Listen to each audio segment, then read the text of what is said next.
രണ്ടാളും ചേർന്ന് എവിടേക്ക് പോയെന്നാ ഇപ്പൊ സ്കൂളുകാരുടെ സംശയം. അമ്മേ, ഇങ്ങോട്ട് പോയെന്നാ? അതൊന്നും എനിക്കറിയില്ല. അവരിതേ വിഷ്ണുവിനോടും ശ്യാമയോടും രോഹിത്തിനോടും ഒക്കെ പറയുന്ന കേട്ടതാ. അപ്പൊ വിഷ്ണുവേട്ടനൊക്കെ അവിടെ എത്തിയിട്ടുണ്ടോ? സത്യയെ കാണാതായ വിവരം നമ്മളെ അറിയിച്ചതുപോലെ പപ്പി മോളെ കാണാതായ വിവരം സ്കൂളുകാർ സത്യമ്മയുടെ വീട്ടിലും അറിയിച്ചിട്ടുണ്ട്. ഏറ്റവും വലിയ കുഴപ്പം അവിടെ ഒന്നും അല്ല. പപ്പി മോളെ കാണാതായ വിവരം അറിഞ്ഞ് ആകെ കത്തിപ്പൊകഞ്ഞ് നിൽക്കുക രോഹിത്ത്. അതിന്റെ മൊത്തം ഉത്തരവാദിത്വം നമ്മുടെ സത്യമോളുടെ ചുമലില കെട്ടിവെച്ചിരിക്കുന്നത്. സത്യമോളുടെ അമ്മയെ കാണണമെന്നും പറഞ്ഞ് അങ്ങോട്ട് വരാൻ നിൽക്കുക രോഹിത്ത്. അമ്മ, ഇങ്ങോട്ടെന്ന് പറഞ്ഞ? എടി, നമ്മുടെ വീട്ടിലോട്ട്. അമ്മ, ഇങ്ങോട്ടെന്നോ? ഇങ്ങോട്ട് വന്നാ എങ്ങനെയാ അമ്മ ശരിയാവാ? എടി, അത് എന്നോടാണോടി നീ ചോദിക്കേണ്ടത്? അമ്മേ, ജില്ലാ കളക്ടറുടെ മോളെ സത്യെന്ന് സ്കൂളുകാർ അവരോട് പറഞ്ഞു. അതൊന്നും ആരോടും പറയരുതെന്ന് നീ സ്കൂളുകാരോട് പറഞ്ഞിട്ടില്ലേ? അതുകൊണ്ടാന്ന് തോന്നുന്നു അവരക്കാര്യം പറഞ്ഞിട്ടില്ലാന്ന് തോന്നുന്നു. പിന്നെ നമ്മുടെ വീടിന്റെ അഡ്രസ് അത് കേട്ടാ വിഷ്ണുവേട്ടന് പെട്ടെന്ന് പിടികിട്ടില്ലേ അമ്മേ? അതൊന്നും ഇപ്പോഴത്തെ ഒരു പരവേശത്തിൽ ശ്രദ്ധിച്ചിട്ടില്ലാന്ന് തോന്നുന്നു. അല്ലെങ്കിലും PTPയിലെ നമ്മുടെ വീട് ഇരിക്കുന്നതിന് സമീപം വേറെ എത്രയോ വീടുകളുണ്ട്. അവരെ സംബന്ധിച്ച് ഏതോ ഒരു സത്യയുടെ വീട്. ഇപ്പൊ അവരങ്ങോട്ട് വരേണ്ട തടയാൻ എന്താ ചെയ്യേണ്ടെന്ന് വെച്ചാൽ അതാ ചെയ്യേണ്ടത്. അതെന്താ എങ്ങനെയൊന്നും എനിക്കറിയില്ല.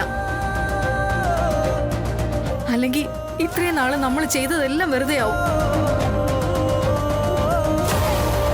മോളെ, നീയും വിഷ്ണുവും തമ്മിൽ കണ്ടുമുട്ടണമെന്നും ഇനിയുള്ള കാലം സന്തോഷമായി ജീവിക്കണമെന്ന് തന്നെ അമ്മയുടെ ആഗ്രഹം. പക്ഷെ നിങ്ങളുടെ 2 കുഞ്ഞുങ്ങളും കൈമോശം വന്ന് തലയിൽ നിലാവെളിച്ചമായിട്ട് നിൽക്കുക. ഇത് നിങ്ങൾ തമ്മിൽ കാണാൻ ഒട്ടും പറ്റിയ ഒരു സന്ദർഭമല്ല മോളെ. ശാലിനി മോളെ, നീ എന്താടി ഒന്നും പറയാത്തത്? ഫോൺ വെച്ചോ? ഞാൻ പറഞ്ഞ കാര്യം പിടി. ശാലിനി,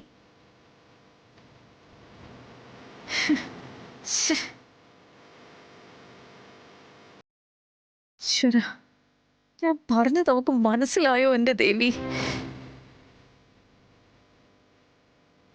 എന്താ ശാലിനി?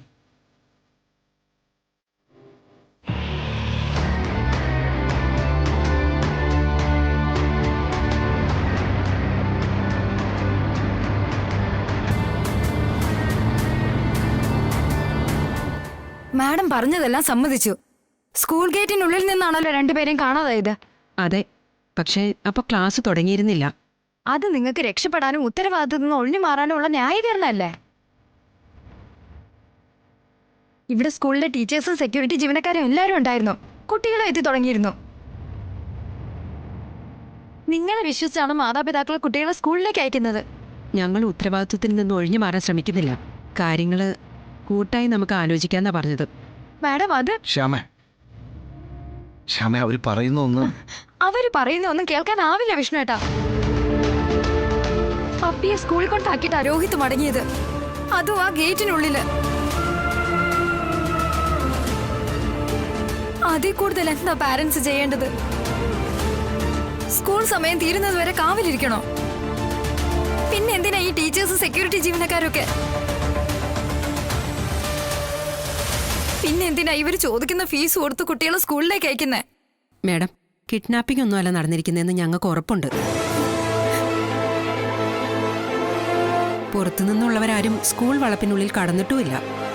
2 കുട്ടികൾ സ്കൂളിൽ നിന്ന് ചാടിപ്പോകാൻ സ്വമേധയാ തീരുമാനിച്ച തടയുന്നതിന് ഞങ്ങൾക്കൊരു പരിധിയുണ്ട്.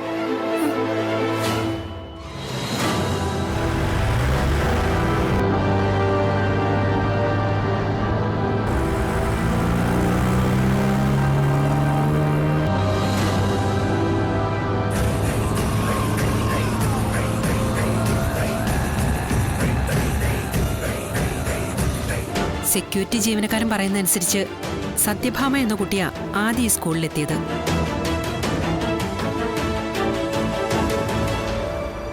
ആ കുട്ടി ക്ലാസ്സിലേക്ക് പോകാതെ ഗേറ്റിന് സമീപം പത്മിനിയെ കാത്തു നിൽക്കുകയായിരുന്നു. പത്മിനി എത്തിക്കഴിഞ്ഞിട്ടും രണ്ടുപേരും ക്ലാസ്സിലേക്ക് പോയില്ല. കുറച്ചു സമയം അവിടെ തന്നെ ചുറ്റിപ്പറ്റി നിന്നിട്ട് സെക്യൂരിറ്റിയുടെ കണ്ണ് വെട്ടിച്ച് പുറത്തേക്ക് പോയെന്ന് വേണം കരുതാൻ. അതായത് രണ്ടുപേരും സ്കൂളിൽ എത്തുന്നതിന് മുമ്പ് തന്നെ ഇത് സംബന്ധിച്ചൊരു പ്ലാൻ തയ്യാറാക്കിയിരുന്നു. പദ്ധതിയിട്ടത് സ്കൂളിലെത്തിയതിനു ശേഷം ആവാനും മതി. പക്ഷേ ഇത് സംബന്ധിച്ച് വ്യക്തമായ പ്ലാൻ രണ്ടുപേരുടെയും മനസ്സിലുണ്ടായിരുന്നു. ഞാൻ സത്യയോടൊന്ന് സംസാരിച്ചോട്ടെ? ഇപ്പോഴോ? സത്യ ഇന്നലെ അച്ഛമ്മ ഒരുപാട് വഴക്ക് പറഞ്ഞു. സത്യ ഇന്ന് സ്കൂളിൽ വരുമെന്ന്. സത്യ ഇന്ന് സ്കൂളിൽ വരുന്നില്ലേ? ഉണ്ട്, വരുന്നുണ്ടെന്ന്. അമ്മ ഇപ്പൊ വരാവേ. ഹലോ. പത്മിനി സത്യഭാമയും തമ്മിലായിരുന്നു ഏറ്റവും കൂടുതൽ അടുപ്പം. പാരന്റ്സ് എന്ന നിലയിൽ നിങ്ങളും അത് ശ്രദ്ധിച്ചിട്ടുണ്ടാവും. ഒരാൾ അറിയാത്തതായി രണ്ടാമത്തെ ആൾക്ക് ഒരു കാര്യമില്ല. സാധാരണ ക്ലാസ്മേറ്റ്സിൽ കവിഞ്ഞ അടുപ്പമാണ് അവർ തമ്മിൽ. പക്ഷേ ചെറിയ കുട്ടികളായതുകൊണ്ട് ഞങ്ങളെ ടീച്ചേഴ്സൊന്നും വലിയ നിയന്ത്രണങ്ങളൊന്നും വെച്ചിട്ടുണ്ടായിരുന്നില്ല. സ്കൂൾ സമയം കഴിഞ്ഞും അവര് രണ്ടുപേരും തമ്മിൽ ബന്ധപ്പെടാലോ. പോരെങ്കിൽ ആ കുട്ടി സത്യഭാമ സ്വന്തമായൊരു ഫോണും കൊണ്ടാണ് നടക്കുന്നത്. സ്വാഭാവികമായും ഇത്തരം ബന്ധങ്ങളില് മെന്റൽ പവർ കൂടുതലുള്ള കുട്ടി രണ്ടാമത്തെ ആളെ ഡോമിനേറ്റ് ചെയ്യും. കുട്ടികളാണെങ്കിലും തങ്ങളുടെ മനസ്സിൽ അടിയുറച്ചു പോയ വിശ്വാസങ്ങളും ധാരണകളും രണ്ടാമത്തെ ആളെ അടിച്ചേൽപ്പിക്കും. രണ്ടാമത്തെയാൾ അത് പ്രതിഷേധമില്ലാതെ അനുസരിക്കുകയുള്ളൂ. മാഡം പറഞ്ഞത് ശരിയാ. സത്യമാമ പറയുന്നതനുസരിച്ച പത്മിനി ഓരോന്നും ചെയ്യുന്നതെന്ന് എനിക്ക് തോന്നിയിട്ടുണ്ട്.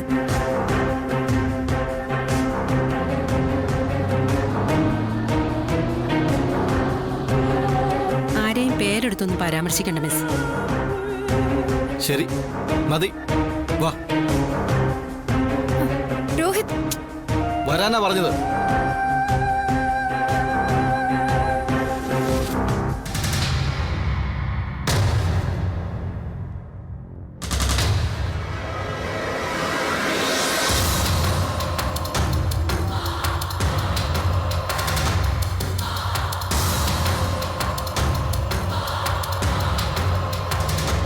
മിസ് എന്തിനു സത്യഭാമയുടെ പേരെടുത്ത് പറഞ്ഞത്? ഞാനൊരു നയത്തിൽ പറഞ്ഞു ഒഴിവായതല്ലേ. നമ്മൾ എന്തിനാ മാഡം എന്തെങ്കിലും ഒളിച്ചു വെക്കുന്നത്? ചെയ്യാത്ത തെറ്റിന് പഴി കേൾക്കേണ്ട കാര്യമില്ലല്ലോ. സത്യഭാമ നമ്മുടെ ഒരു സ്റ്റുഡൻ്റ് ആണെന്ന് മിസ് ഓർക്കണം. പോരാത്തതിന് ജില്ലാ കളക്ടറുടെ മോളും. അങ്ങനെ തന്നെയാ വേണ്ടത്. മക്കൾ തോന്നിയാസം കാട്ടിയെങ്കിൽ സത്യാമ്മയും ജില്ലാ കളക്ടറും കൂടി നേരിട്ട് കൊമ്പ് കോർക്കട്ടെ. നമ്മൾ എന്തിനാ ഇടയിൽ കിടന്ന് തല്ലുകൊള്ളുന്നത്?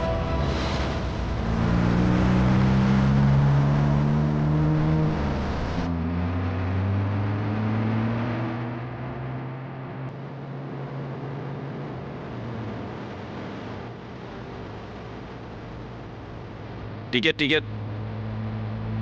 ആ, എങ്ങോട്ടാ? മീൻപാറ. മീൻപാറ ടോപ്പിലോ അടിവാരത്തോ? പറയേ, എവിടാ? മീൻപാറ ടോപ്പിലാണോ അടിവാരത്താണോ? ആർട്ടിസ്റ്റ് അങ്കിളിന്റെ വീടിന്റെ അടുത്ത്. ആർട്ടിസ്റ്റ് അങ്കിളിന്റെ വീടിന്റെ അടുത്തോ? അതെവിടെയാ?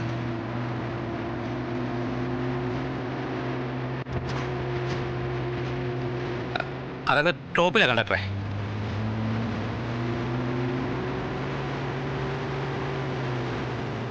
ആർട്ടിസ്റ്റ് അങ്കിളിന്റെ വീടല്ലേ? ആ, അതങ്ങ് ടോപ്പിലാ. രണ്ടാളല്ലേ? അതെ, ഹാഫ് മതി. ആ, 20 രൂപ.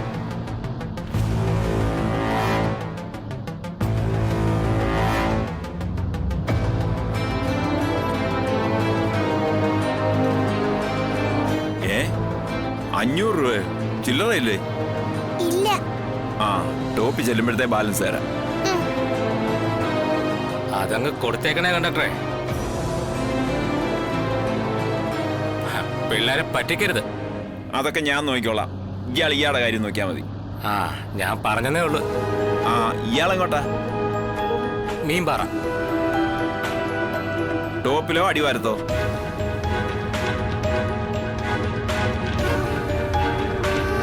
ടോപ്പിൽ തന്നെ ആയിക്കോട്ടെ.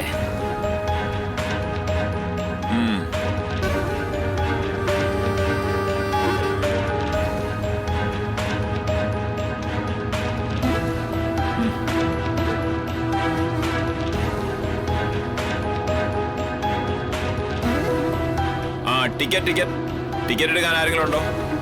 ടിക്കറ്റ്.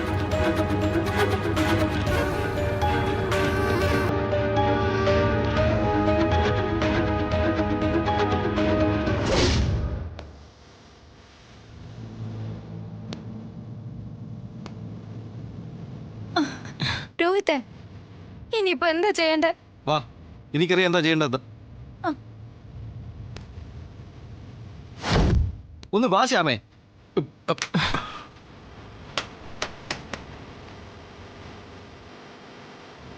എന്താണോ ഇത്? Sorry bro. ബ്രോ, തന്റെ മുഖത്ത് കണ്ണില്ലടോ. I am extremely sorry. ഞാൻ അല്പം ടെൻഷനിലായിരുന്നു, ശ്രദ്ധിച്ചില്ല, അതുകൊണ്ടാ. ഓ, ഇവിടെ വേറെ ആർക്കും ടെൻഷൻ ഇല്ലാത്ത പോലെയാണല്ലോ. താൻ പോ. Once again I am extremely sorry. ഇയാളെയൊക്കെ. ഹലോ, ഒരു minute. Oh,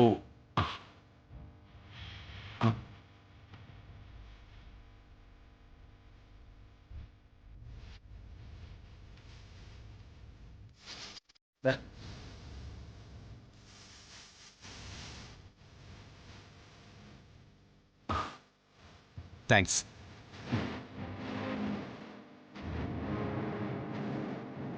hello, I am Devan.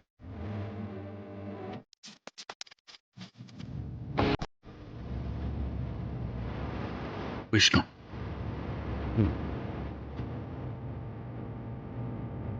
Bro, ഒന്ന് വരുന്നുണ്ടോ? ആ, എവിടുന്ന്? ശരി. എക്സ്ക്യൂസ് മീ, ഇവിടെ പ്രിൻസിപ്പളിന്റെ റൂം എവിടെയാണെന്ന് പറഞ്ഞു തരുമോ? അതുവഴിയാ, ഞങ്ങളിപ്പോൾ അവിടുന്ന് വരും. Okay, thanks. ഏയ് നിക്കേ.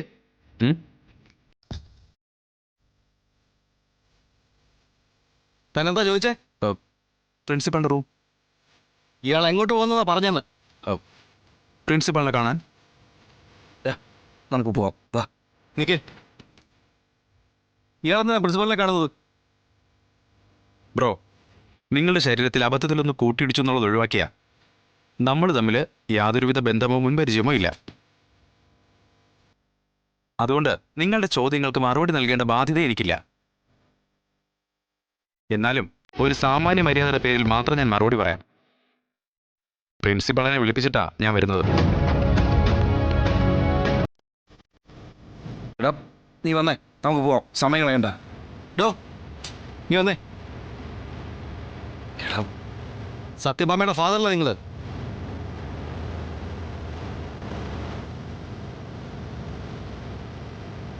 അതെന്താ അങ്ങനെ ചോദിച്ചേ? സത്യഭാമയുടെ കാര്യം സംസാരിക്കാനല്ലേ ഇയാൾ പ്രിൻസിപ്പലിന്റെ റൂമിലേക്ക് പോകുന്നത്? അതെ. ഞങ്ങളെ മനസ്സിലായി ഇയാൾക്ക്.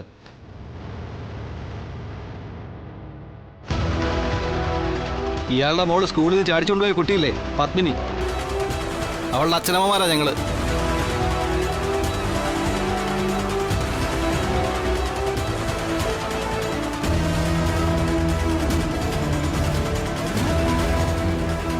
അപ്പോ ഇതാ വിഷ്ണു തന്നെ, ശാലിനിയുടെ വിഷ്ണു.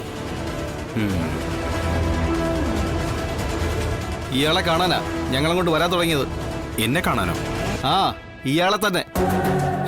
ഇമ്മാതിരി ഒരു പെൺകുട്ടി വളർത്തി വെച്ചിരിക്കുന്നതിന് ഒരു അവാർഡ് തന്ന് ആദരിക്കാൻ. ഈശ്വര, എന്താ ഈ നടക്കുന്നതൊക്കെ? മനസ്സിലായില്ല. ഞങ്ങളുടെ പെങ്കൊച്ച് എവിടെ പോയെന്നുള്ളതിന് താൻ മറുപടി പറയണം, ഇപ്പോ ഇവിടെ വെച്ച്. രോഹിത്ത്, നീ എന്തൊക്കെയാ പറയുന്നേ? അതിന് ഇദ്ദേഹം എന്തോ പഴിച്ചേ? ഇയാള് പിഴച്ചു.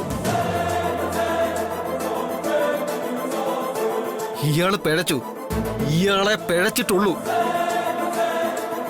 ഈശ്വര, ആരാ ഈ മനുഷ്യൻ? അത്ര വലിയ കള്ളിയൊന്നും അല്ല നമ്മുടെ പപ്പിമോള്. നമുക്കറിയാത്ത രഹസ്യം ഒന്നുമില്ല അവൾക്ക്. ഇല്ലെന്നല്ല, ഇല്ലായിരുന്നു. തൊടി കിടന്നൊരു കുന്നിക്കുരു കിട്ടിയ അത് നമ്മളോട് പറയുമായിരുന്നു അവള്. ആ അവളിപ്പോ എങ്ങനെ ആരോടും മിണ്ടാതെ സ്കൂളിൽ നിന്ന് ഇറങ്ങിപ്പോയെന്ന് ആലോചിച്ച് നോക്ക്.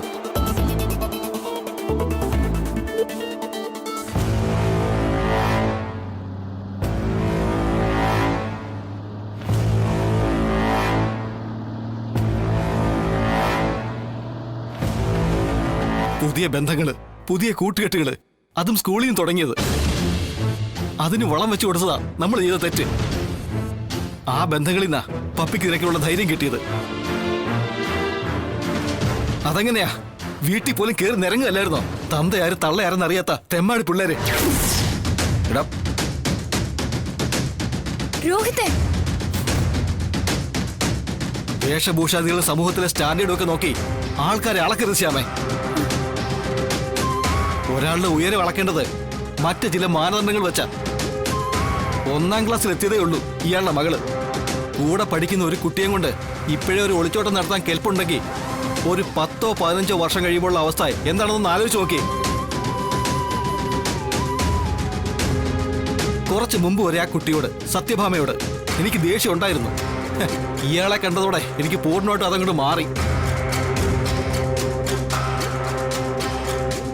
സ്വന്തം മകള് പഠിക്കുന്ന സ്കൂളിലെ പ്രിൻസിപ്പലിന്റെ റൂം അന്യരോട് അന്വേഷിച്ച് കണ്ടുപിടിക്കേണ്ടി വരുന്ന ഒരച്ഛന്റെ മകളിൽ നിന്ന് ഇതിൽ കൂടുതൽ ഒന്നും പ്രതീക്ഷിക്കാനില്ല.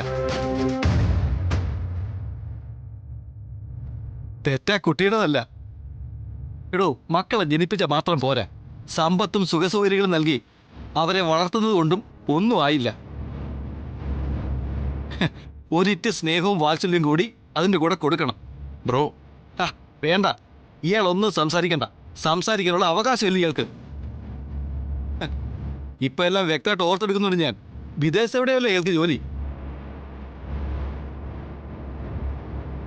പുറത്തെവിടെയോ കിടന്ന മകൾക്ക് വേണ്ടി കാശുണ്ടാക്കുന്നു അല്ലേ? അതുകൊണ്ട് എല്ലാം ആയെന്ന ഇയാളുടെ വിചാരം.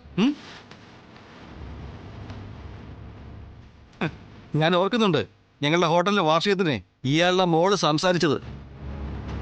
അവളുടെ അച്ഛൻ്റെയോ അയാളുടെ അമ്മയുടെയോ മുഖം കണ്ടതായി അവൾക്ക് ഓർമ്മയില്ലാന്ന്. ആ മുഖങ്ങളൊന്നും ഓർമ്മയില്ലെങ്കിലും അവൾക്ക് ഏറ്റവും ഇഷ്ടം അവളുടെ അച്ഛനെയാണെന്ന്.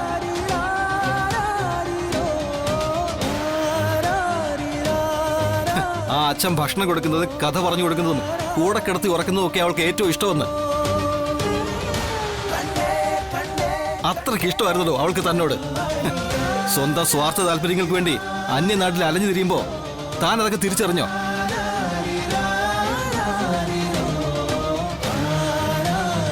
ഇത്രയും നാളില്ലാത്തൊരു അച്ഛനിപ്പോ പൊട്ടി വീണിരിക്കുന്നു. നാണം ഉണ്ടോടെ ഇയാൾക്ക്? ഈ മുഖം കണ്ടാ തിരിച്ചറിയില്ല തന്റെ മകള്. ഒരച്ഛൻ വന്നേക്കുന്നു. എടോ, മറ്റൊന്നും ഇല്ലെങ്കിലും പെൺകുട്ടികൾക്ക് വേണ്ടത് ഒരു അച്ഛന്റെ സ്നേഹവും സാന്ത്വനവും സംരക്ഷണവുമാ. അതില്ലെങ്കിൽ എല്ലാം പോയി. നോക്കിക്കോ, നാളത്തെ നമ്പർ 1 തെമ്മാടിയായിരിക്കും തന്റെ മകള്. അതിന് ഉത്തരവാദി അവളുടെ സ്വന്തം അച്ഛനും. രോഹിത, മതി, നിർത്ത്. മതിയാക്കുക. ഇയാളെ പോലെയുള്ളവരോടൊന്നും പറഞ്ഞിട്ട് കാര്യമില്ല. പണം മാത്രമാ ഇവർക്കൊക്കെ പ്രധാനം. ആ ചിതയിൽ തന്നെ കത്തി തീരുകയും ചെയ്യും.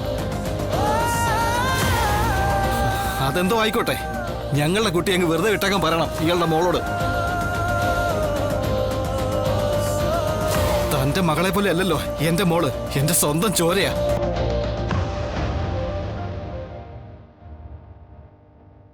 അതിൽ തൊട്ടാലേ പൊള്ളും. പൊള്ളിക്കും ഞാൻ. ഓർത്തോ? കളിക്കാൻ വരുന്നത് സത്യഭാമയുടെ കൊച്ചുമോളോടാണെന്ന് ഓർമ്മ വേണം. എടാ, മതി, ഇവിടെ നമുക്ക് പോലീസ് സ്റ്റേഷനിൽ പോകണം. സമയം വേണ്ട. ചെല്ലേ, മറക്കണ്ട. ഈശ്വര, കുഞ്ഞേച്ചി എന്ന് പറഞ്ഞു വിട്ടതാവും അയാള്. എന്നിട്ടിപ്പോ സകല പാപഭാരം ആ സാധുവിന്റെ തലയിലായല്ലോ. ചെല്ലേ.